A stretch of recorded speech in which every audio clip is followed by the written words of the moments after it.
Hey, good afternoon, everybody. Welcome to Compliance Risk. Today we have a very special guest, Sean. Oh my gosh, Sean. Let's just do this real quick. So I'm going to share this thingy over here. And Sean, tell us a little bit about your new role and your new adventures and the things you've got going on these days.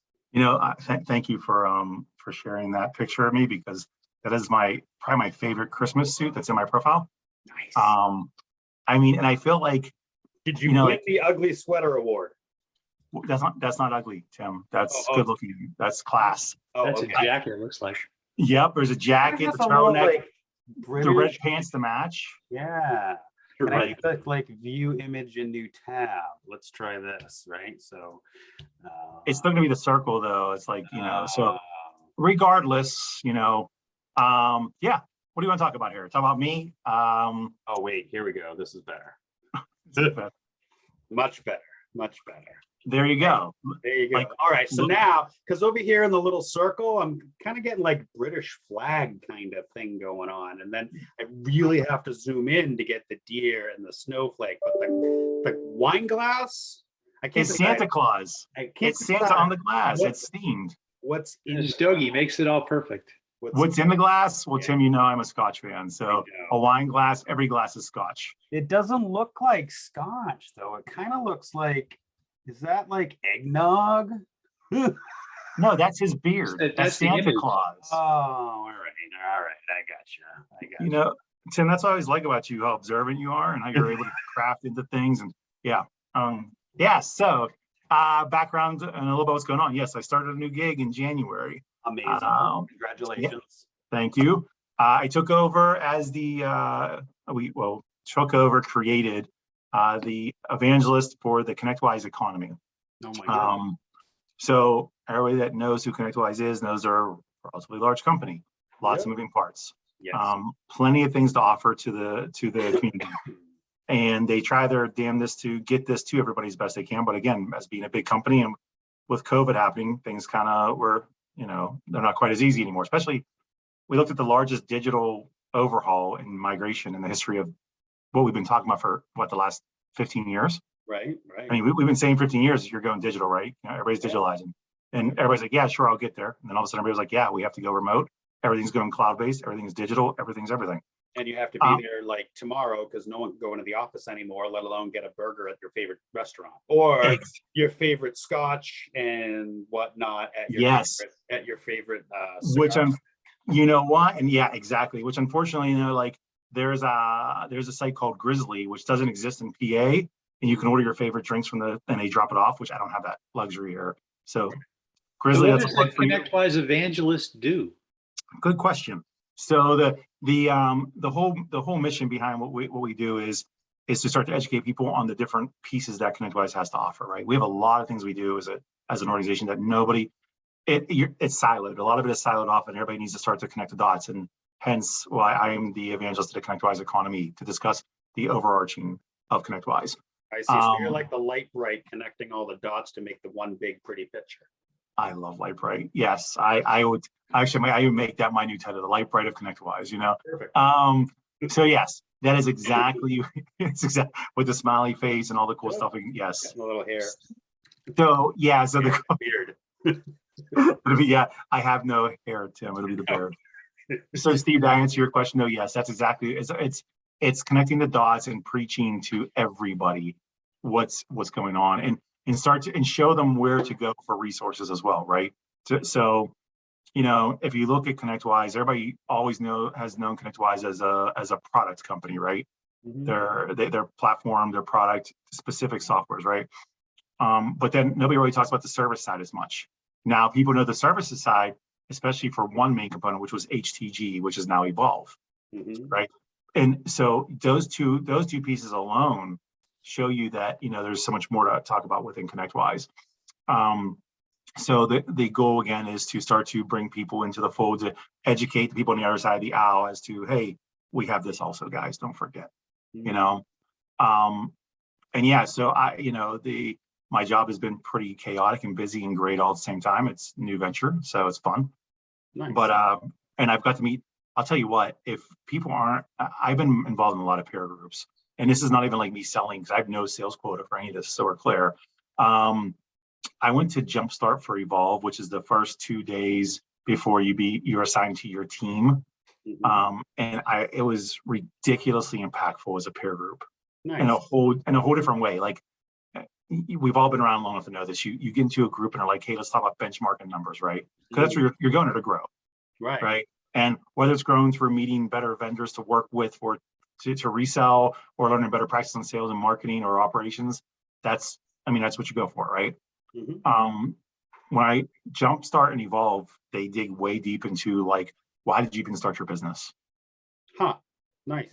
What is your legacy plan? And the funny thing is, I interviewed a bunch of different MSPs since I've been in there that are part of it. And I say, hey, why'd you start your business? And they'll say, oh, I fell into it.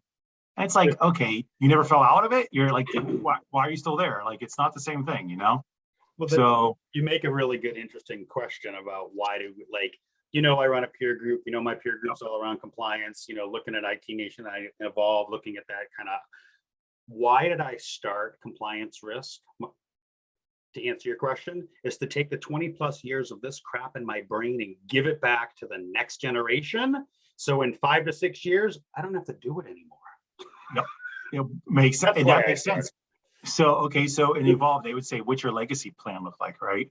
And they're talking 20, 30 years. Like, what do you want? Like, and you'll hear different things being said, like, well, I want to be able to be acquired and I want to live on a beach in Hawaii, I want to take care of my family and I want to send my kids to college. Exactly. And you start breaking it down into I want to lose all my hair and grow a really big beard, but I got to send you a hat because, we got to cover that thing because the brightness from behind you, the glow. Good. It's called a halo, Tim. It's a halo. Oh, that's what it is. The Jesus picture next to you wasn't good enough. The evangelist halo. That's is that the Virgin Mary or is that no? Or the Mona Lisa. It's the Mona Lisa. Thank you. Tim is so cultured, Steve. So you're talking lifestyle questions, career questions, right? Yeah, like you and addressing your issues, because as an owner, and I've been an owner and entrepreneur, I've done the entrepreneur concept across the board, right? And if anytime you own something yourself, how many times do you find yourself getting into the weeds with your own head and you're in the box, right? And you forget why you even did it in the first place. Exactly. Most people, why do you start a business, Steve? Why would you start a business? I fell into it. Exactly. That's what they all say. But the legitimate piece of it, when you were doing it, because you could always gone back, if you're, especially if you're an MSP, you could always gone back and you were probably an IT director before you started it, right? And you probably started picking up some side jobs or whatever. It's so I think the deeper meaning is people want to help people, right? So when I answered the second question, it's, well, I found these people that needed help. So, and I could give it to them. Like Tim says, he could help these people with compliance because it's in his head. Right. He wants to be able to provide that. Spot on. And then what happens then? Then you fall into a bigger business all of a sudden, right? And then you say, well, why do I stay? Well, most people stay for your personal reasons, or the personal reasons are usually because, hey, I can control my own destiny to a degree, right? Yeah. I can control my time. Hopefully I get time back. I get to build something really cool people respect. I get to build my own team. I get to affect change. These are all personal reasons. These aren't like performance reasons. These are personal reasons, right? That's your pride. And then what's the other side? Then it comes to business. When you talk about business, well, why are you doing it? So I make as much money as I can, and how am I going to do it? Right. And that's what, like, when you're in the Evolve group, they talk about that stuff, and they have over 700 members in this, if not more at this point. I'm not even sure what the number is now, but they have a lot there going on. And you figure you're being run by, like, they preach the servant leader. Yeah. Is what they preach. Yeah. Well, that's a great yeah, it's very big, and it's Arlen Sorensen and team, which if anybody knows Arlen Sorensen knows that he's all about that aspect of it, Mm-hmm. So, and actually that's Scott right there standing up in that picture with the blue shirt. He is also one of the creators, and I know I shared with you, Tim and Steve, the modes assessment and modes theory. Mm-hmm. So this is a big part of the identity, the addressing of where you belong. This modes theory assessment is big because I took it. You guys definitely should take it. It's a free assessment, and it'll spit out where you are. Scroll down the page a little more too, by the way, right there. Stop. So this is the overview of the modes theory. You can see here. Everybody's considered a builder of some sort, right? You have 4 specific group types of owners of MSPs we'll use for now. You have a startup, then you have the balance builder, the value builder, and the empire builder, right? Now, startup, everybody knows what startup is. It's pretty, but actually, maybe everybody doesn't, because I think I'm finding that the word startup is becoming so ambiguous anymore. I'm not sure what that means. I have 20-year startups I've worked with, and that shouldn't be the case. Or 20 years into, they shouldn't be startup anymore. But then again, though, is it based off revenue, employees, customers? What was it based? Right. Yeah. Right. So when you do the modes assessment, you start to get involved, and it tells you where you belong. So like the startup is startup. The balance builder is people that are more lends itself to more lifestyle. Value builder are the people that are investing and creating value. And the only way you can create value for your employees and for your customers is by constantly reinvesting, right? So you're growing. And empire builders are people that are it's like scorched earth. They're like going at it. They're getting investors. They're creating revenue right away. They all want they want to be the biggest they can as quick as possible. They're in it to win it for the entire tri-state area or even the country. Yep. And so no matter what, though, they all have the same concept. And that's why you still see, no matter what they are, you see exit, transition, and next chapter, because we're still stressing no matter where you are or where you want to get to. There is an exit. Yep. It's just where are you exiting to? Well, again, that kind of reverts, like I just said 5 minutes ago, like what is my 5 to 6 to 7 to 10 year strategy? Take this, give it away, get paid along the way, and train the next generation. My exit strategy. Absolutely. And then what's my next chapter? Right, which is a problem, right? If you've been your own business owner and you've been in your own company for 20 years, 30 years, it's like it's an indoctrination of you of what you're doing, right? That's a challenge. Like, what do you do? And I was talking to, and it's funny because when I was at Jumpstart, which was in Omaha, Nebraska, I was talking to all the newest members for Evolve, and maybe 4 of them were already MSPs before and sold and are MSP again.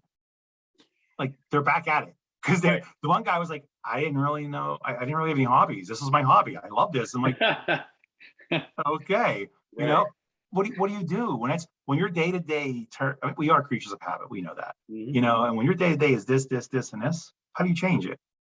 Where do you go after? You're like lost. It's like, remember Shawshank Redemption? Remember Shawshank Redemption when AK Mott, what was the first guy that had the crow? Whatever his name was. Yeah, he got out of prison and he couldn't survive at the grocery store being a bagger. Yeah, and he couldn't survive the whole world. So yeah, he killed himself, right? And then Red comes out later, and he's like, I'm not doing that. And he ends up meeting up with his friend that escaped from the prison, right? But that's exactly what happens. So they actually focus on that. And not to mention the other big part of it is they talk about like, and actually, Tim, you'll appreciate this because of us being prior service. Every time you were deploying or anything of that nature, you went through the check marks of what you had to have done, like your living will, your SGLI, you went through all those. Yeah. When was the last time you did that as a civilian? You never do. Annually. Most people don't do that kind of stuff. I'm the exception to You're a little bit more snickety than most. When was the last time I looked at a policy and procedure and reviewed it on a regular basis? Good question for the compliance guy. Yeah, right. But even like but I'm even saying think about assigning your living will to things, right? Because that's the things that people don't think about when you're a business owner, because you're going to live forever and your kids are fine, you're making money, they're good, and you don't even think about those things. They talk about that stuff. So I think it's a legitimate conversation, and it's great because I know for me, when I was deploying, I was so concerned about the deployment itself. I wasn't thinking about those things, and those things are in the back of your brain. So so it's a great program all the way around. Nice. And any MSP that's out there, they should do the MOS assessment regardless. I'll give you the QR code. I'll make sure that the links are in the show notes. I know you have a QR code. That's great too. If I don't have it here in front of me, but it's in your email. That's fine. Okay. So I recommend you do so. I had a couple people do it that weren't even looking to become members, just to give themselves a self-assessment. It doesn't hurt. Yeah. So this is for MSPs large and small? Yeah. Any size? Yep, absolutely. Because we're talking about, the OML. So you're talking about your operational maturity regardless. Yep. And when you look at value builders and empire builders, you're looking at people that are a lot larger. Mhm. You know, a lot of them have been, you know, of the MSPs that I met already from the group, they ranged from, you know, 7, 8 man shops to larger, to 20. So in 30, actually one I think is almost at 50, I think at this point. I don't know. I now, you know, I've only met like 10 of them, maybe 15. Yeah, I like the operational maturity level stuff, because that's, you know, we've talked in the channel, we talk a lot about that. And, you know, it's really difficult for an MSP to think about, like, what is my maturity level? And do I even, like, isn't even a concept in my head. So things like Right. this can certainly help them. Like, you know, I had a really great conversation over in one of the other Slack channels, talking about, like, how are you doing with your accounting and finance? And they're throwing out all these acronyms. And I'm an acronym guy, and I knew none of the acronyms that they were talking about until they were like, you know, general ledger accounts, right? GLAs. I'm like, oh, okay, I know what a GLA is. It's general ledger account. Oh, wait. It's, you know, though, but once you get put into that and submerged into acronym central, you're like, now you don't know, you question everything that you're hearing about, right? And that's the challenge. Like, again, back to being prior service, how many freaking acronyms did we learn that I've not applied since then, really, most of them ever. Nope. Right? But holy hell. Like, I remember watching, it was on a movie, I forget what the movie was, but guy was on the military installation, he's asking for directions, and the guy giving directions, he's obviously, we don't point with fingers, we use our whole hand so they can see exactly where you're going. Yep. And he's like, you're gonna go 2 clicks down, and he starts like, you're gonna make the first right at the SGLI building, go 1 click down, make a left at the PMQ squared, you know, and that's how it was. And they're like, what? Like, all these acronyms. Yeah, don't worry, you got it. And he's like, move on now. Yeah, and being dyslexic doesn't help.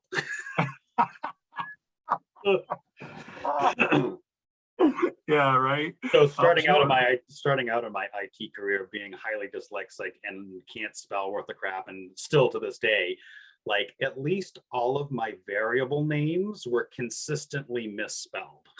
Yeah. And no one could read my code, but I could. That's amazing. Cryptography before cryptography was a thing, because we don't know why none of this works. We keep going with the code. The code makes 0 sense to us. But it works. But it works somehow. But we can't ever fix it, so we're kind of in trouble. No one's decoding it. Right. Exactly. It. Only Tim. So you better even get that out to the world. You know, we did bounce around a little bit from our original outline. You know, one of the things that I wanted to kind of backtrack, right? So yes, 3 promises of Connectwise, you know, and kind of talk a little bit about that. I know, like, the big 4 and people getting bought out, and oh my gosh, what's happening in the world of IT? And so, you know, maybe you could talk a little bit about, like, just Connectwise as a company, the promises and the things that you've talked about here. And okay, no, absolutely. So again, you know, me coming here was, you know, a lot of shoring up for Connectwise. You know, making sure that they're putting the right people in the right places to start to really talk about what they really want to do. Last year, if you're at IT Nation Connect, and if you follow Connectwise at all, Jason McGee, our CEO, had made mention of the 3 promises that we're making. And they're really simple: easier to do business with, even more invested in partner growth, and more innovation faster. Okay, so and the reason why he had to declare that is because exactly what you just mentioned: acquisitions, moves happening, everything happening, especially when you saw the Kaseya and Datto thing just happened, right? And we all saw what social media did. I mean, it was basically like a bloodbath going on, right? And even though it doesn't need to be, I mean, I guess for me, the way I see things is, I get why people are kind of, they're worried. I get it, but I kind of always go into the picture, always assuming everybody has the greater good in mind. They're not trying to do something poorly, right? So Sean, do you think that drove Connectwise culture? Do you think that the employees across the company said, okay, great, I have to focus on those 3 things next year to get that all done? I would say yes. A lot of it was lended to the fact that it was 2019 when Connectwise did the acquisition of Continuum and companies like that, right? And then all of a sudden we got hit with COVID. And so any plans you had went out the door, basically, because you had to spend more time migrating to remote employees and actually staying in production, period. So if you planned on doing any kind of togetherness, That wasn't the same thing. And for people that never worked remote, that's hard. Yeah. I mean, if you remember, I remember when I started working remote like years ago, and I would struggle with my attention. Yeah. Like, I'm like, oh, I could do the dishes. I can do the laundry. I can get these, like, you think those things, right? Like, and I'll get to work as soon as I finish these things. And then all of a sudden it's like 6 p.m. and you're like, These shit. two things, the cell phone and the earbuds that I can walk around the house with and do my dishes while I'm on a call. Which is okay with that. But if it's other stuff you got to type, you always wait till the end all of a sudden, because you're like, I can make my call and do the dishes because I have noise canceling. So we're golden. And you'll do all this and it never ends, right? And walk the dog. And what I've done so many times. That's Oh my Lord. Every time Steve and I get on a call, I'm like, hey, I'm outside with the dog. Hang on a second. There's a dog there.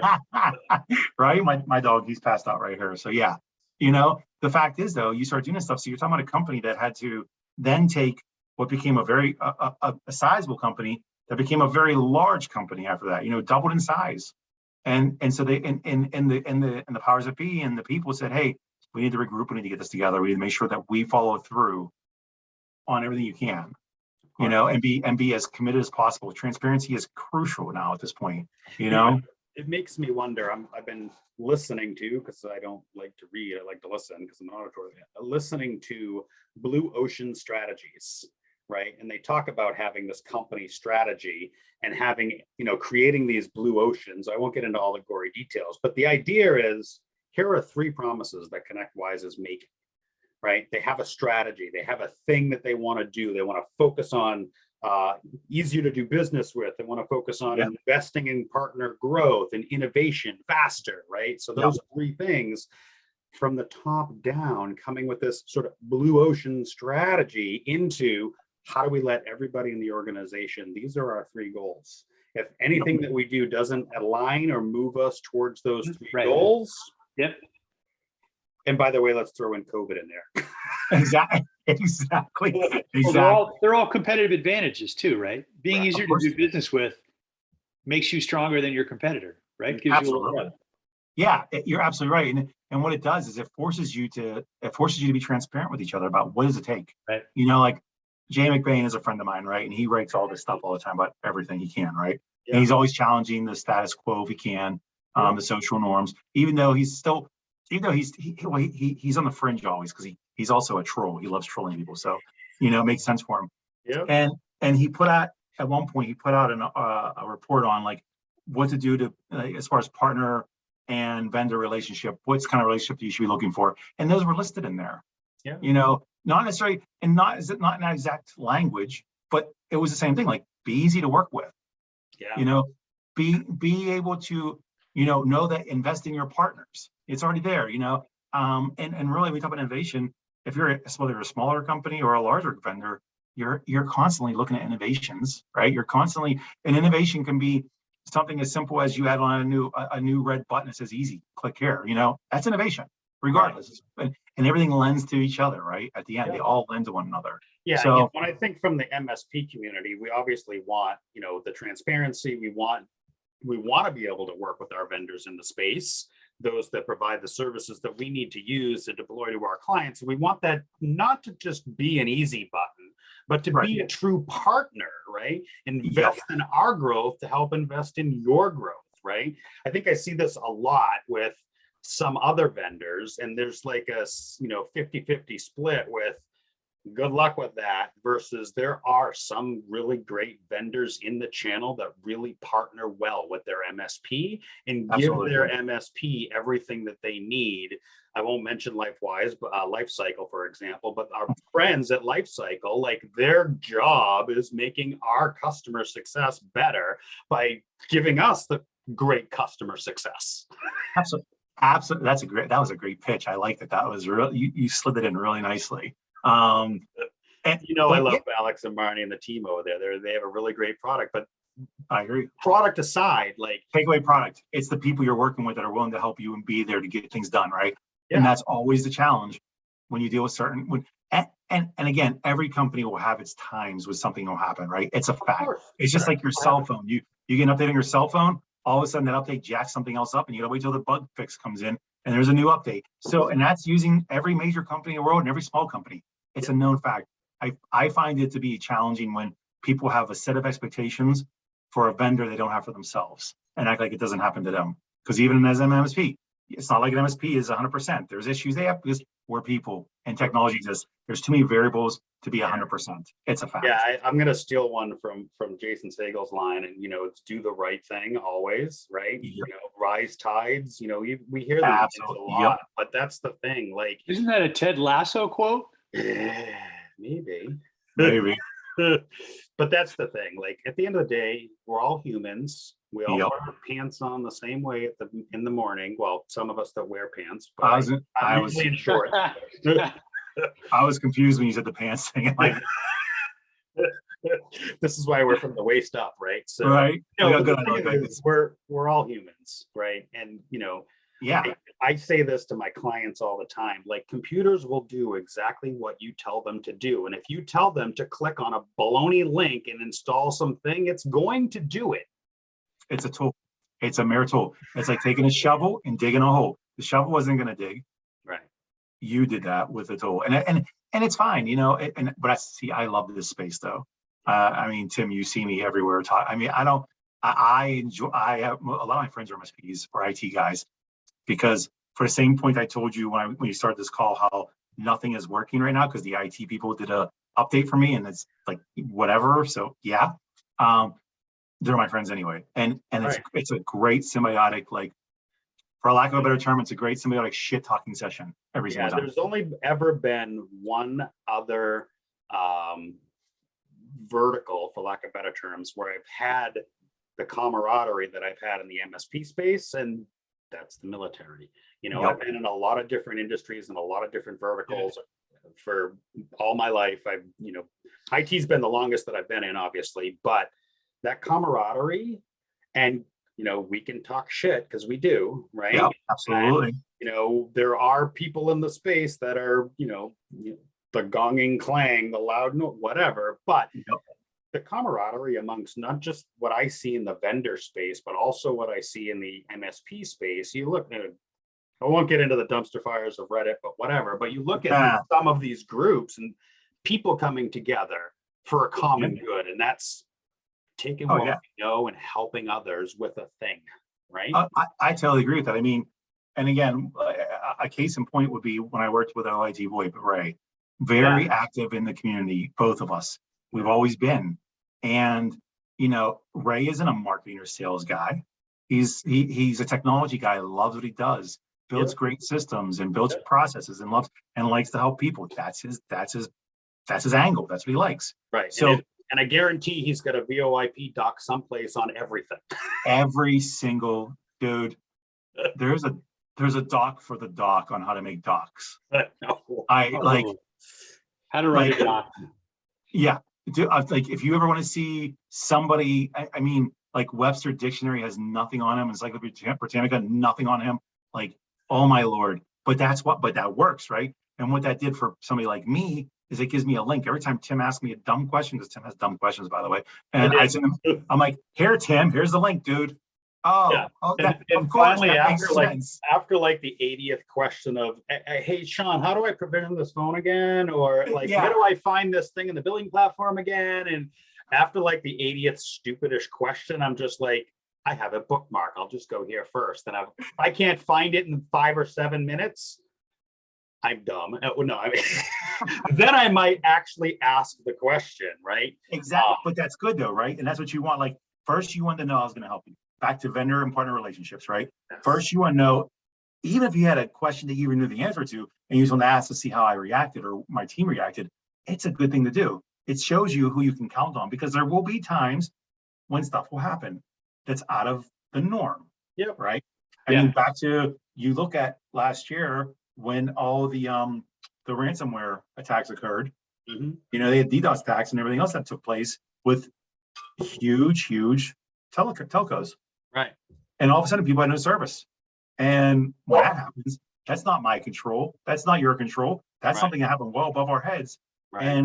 But how do we react? If we can't help you with the small, simple things, how are we going to help you with when something really happens, then what? Exactly. So, I'm really dying to know, Sean, from January till now, when you started this new job, was there something that surprised you was there a use case or a technology solution that So like, oh, that's you different? mean Didn't expect on, that. on our side, I honestly, the thing that surprised me is exactly what I started with, is I didn't realize we had so many moving parts to offer so many things to people. Like I didn't, like even when I looked at Connectwise, I looked at Connectwise as a product company. I didn't even think about the service element and having, like, we've outsourced help desk. We have evolved. We also have a marketplace for vendors to be in. And actually we're doing the pitch competition. So I was actually just about to go there. yeah, we will. So if you think about this, there's so many things. So product wise, not specifically anything that surprised me in that way, but more of the culture behind ConnectWise and what everybody's trying to do and how the company emulates the three promises. Like, I've worked with a lot of good people, and the thing is, I don't have I'm part of the strategy team. So I work with all departments across the board. And I've never seen people also willing to do something to help and try to get things accomplished. Right. And it's nice to see. It's fun. It's, because you have that concern. You go into a big company, sometimes you go into what's really not a good situation where people are lackluster or they don't want to do something, or they're just, disgruntled for whatever reason. Right. But I haven't, unless they're hiding from me, which is fine too. I don't hide all the bad people. Right. But, it's, and having the ability well, actually, Steve, I'll go one step further. Something that really stood out to me is we actually have a department for philanthropy. Nice. Amazing. Cool. And they put a lot of money into it and a lot of resources with people. As a matter of fact, our team, you'll see there's actually, if you go to the ConnectWise YouTube channel, there's actually videos for Helping Hands and stuff where they're doing stuff. And it's like, I find it to be very admirable. We just had a company webinar last week or 2 weeks ago about cleaning up the ocean and salt life and stuff like that. And that's another thing that we're doing, so that's pretty cool, because you got a lot of big companies that say they're going to do this stuff, but then nothing ever comes to fruition. And there's actually time for this to go do these things. Mm-hmm. So it's a pretty big deal. That's really cool. I mean, there's actually, and I have some of these people I've heard stories about, and like I at some point we should bring the woman that runs this for us, which she's a retired ConnectWise employee, Kathy Smith, right there on the right there. Yep. She is freaking ridiculously awesome. Yeah, I'd love, so I'm gonna, like, not a plug, but I'm gonna just say, like, to go back to your question 10 minutes ago, why do we do what we do? Why do we stay into it? Did we fall into it? Where do we want to go? Like I've said all along, my goal is to take this knowledge, transfer it to others so I can get out. What does it mean when I get out? Where am I volunteering? Who else am I helping? I am far more than just an IT compliance guy. Agreed. That is what I do during the day. That doesn't define who I am. I need to make sure that our life and our family and our stuff and our things are, stable and secure, so that I can actually go do who and what I am. Absolutely. Which makes so much sense, right? But remember in your early days when you worked 95 hours a week to get things rolling and you had no real process downplay because you didn't know what you were going to encounter. And then after time, you start getting rid of the noise and your process gets better and you start getting some sort of a resemblance of what your old life looked like. And you see your dog for the first time in 20 years and the dog forgot who you were, belonged to somebody else. Yes. You see your ex-wife again because you didn't know you even had one. You forgot about her because you went to work and came back 15 years later, right? Exactly. So all those things occur. You wonder, it's like that video, it's from a movie. I can't, you remember the guys that played on Shaun of the Dead? Do you ever watch Shaun of the Dead? They're British guys. I can't, they're both comedians. And there was another movie, the one that the heavier set guy was in. And somebody put a video out on like as a funny, like mean gift kind of thing. And he wakes up in the morning and there's a woman laying next to him. He's like, oh my God. So he's trying to sneak out and he gets his clothes on. He's sneaking out of the bedroom. He's walking downstairs like he's like leaving, like you don't know what house he's in. He's just confused. And it says, have you ever been this drunk? And he looks around, there's like pictures of their wedding pictures and his kids' pictures. He just forgot he even had them. And thought it was like a one-night stand that he was sneaking out on. It's amazing. And that's probably applicable to all business owners. Yeah. They just forget it. They forget it happens. But I know we got to talk about pitches. So I'm sorry for No. We still have a few minutes left, about 15, 20 minutes here before we wrap up. Let's talk about Pitch It, because, I've been interested. I kind of looked at it. I actually filled out an application to see what this looks like, but now I know. I don't know if you noticed, we put out a post today on the judges that are going to be part of it too, and also part of it was that was mentioned is that we were reviewing the applications to see who was going to qualify for the program. So that's the coaches, that's the head coaches. There should be another one from Louis actually that about the judges. So we'll talk about this though. Let's talk about Pitch It as a whole. What Pitch It is about is exactly what it sounds like. You're going to pitch whatever it is your company and product consists of, right? Just like Shark Tank concept, right? Mm-hmm. It's been around for several years now. It started off as a program for MSPs, actually, and that was the first year. And it's now for vendors and startups, incubator type companies, whatever, right? And the goal behind, and so before, we would take them and the goal is to become one of the 3 finalists for you guys. The 3 finalists get to present at IT Nation Connect on stage. And the first place prize is $70,000.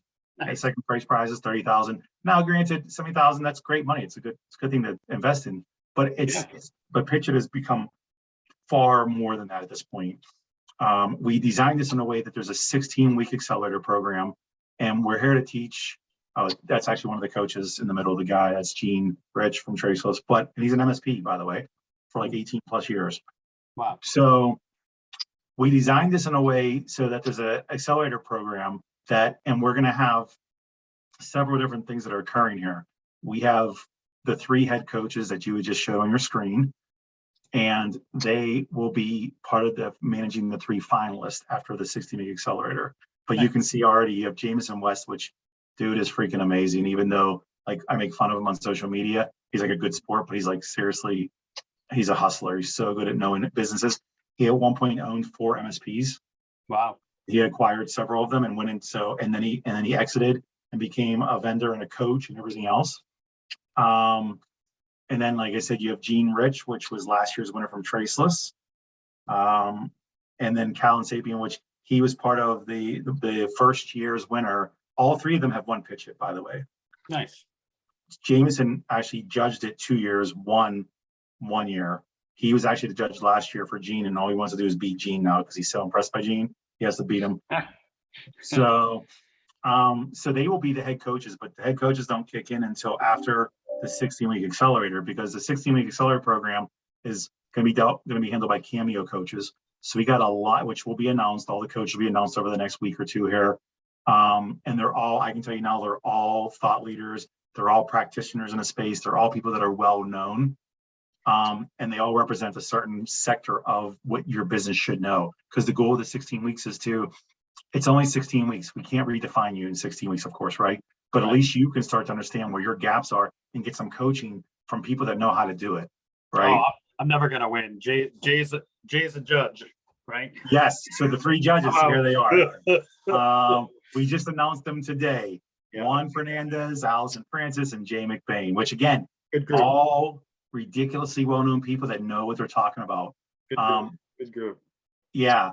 And those will be the ones for the 3 finalists. Not to become a 3 finalist, but to be the winner, number 1, number 2, they will be at IT Nation Connect. You'll be pitching to them. So again, I can tell you now, Tim, we had a good bit of applicants. I bet you did. As a matter of fact, we had more, and I wasn't in this last year, so I can't tell you for sure. But according to my team I work with here, it's more applicants than we've ever had. Wow. I know I was one of them, and now I'm rethinking. Well, put it in perspective, though, Tim. Think about this: you go through a 16-week accelerator with some seriously good coaches that can at least help you with redefining and reshaping your organization. And by the way, we're also going to co-market. So anybody that makes it, so we're not everybody applied is making it, by the way, into the 16-week program. Oh, that's something, because we have to make sure they meet certain criteria. We've done a deep dive on everybody that applied and looked at all of their marketing, looked at where they are, what they're doing, because we have to make sure that, again, back to the 3 promises. If we're going to make it easier to work with us, in this particular case, we're basically vetting vendors that are going to the marketplace, Right. and we're telling our partners they're good by vetting them. So if we don't do our due diligence, Of course. we're set up Right. for failure. Yeah. And that's just for that piece. And then and the investment is already speaking for itself, because we are investing. So we've invested a lot into this. We've invested a lot of not even just in just upfront money, but just the time of our teams to do this too, Right. and then on top of that, and then the innovations. I mean, you guys become the innovations. Mm-hmm.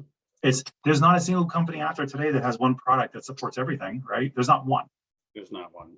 I mean, show me one and I'll show you a liar.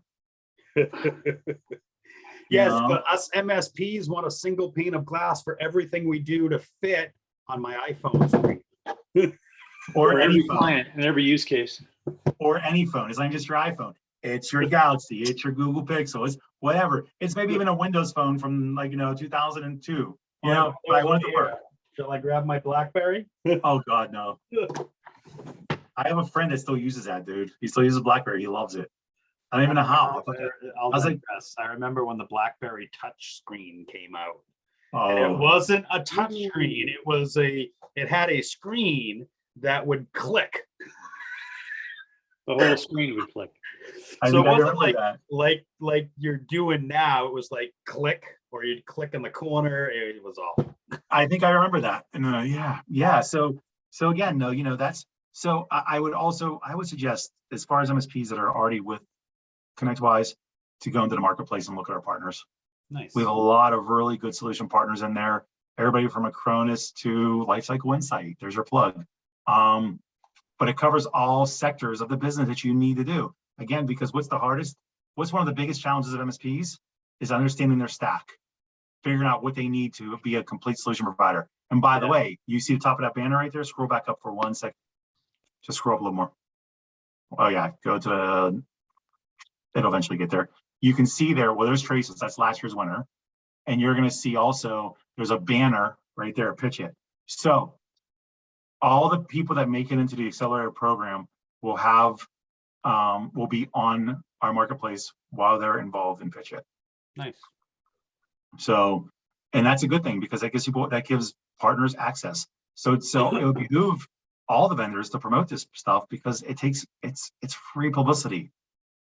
Why wouldn't they do it? It's a place to send people, especially if you don't have a landing page today and you suck at generating leads and capturing leads, which a lot of them do. Mm-hmm. Mm-hmm. Fun stuff. Yep.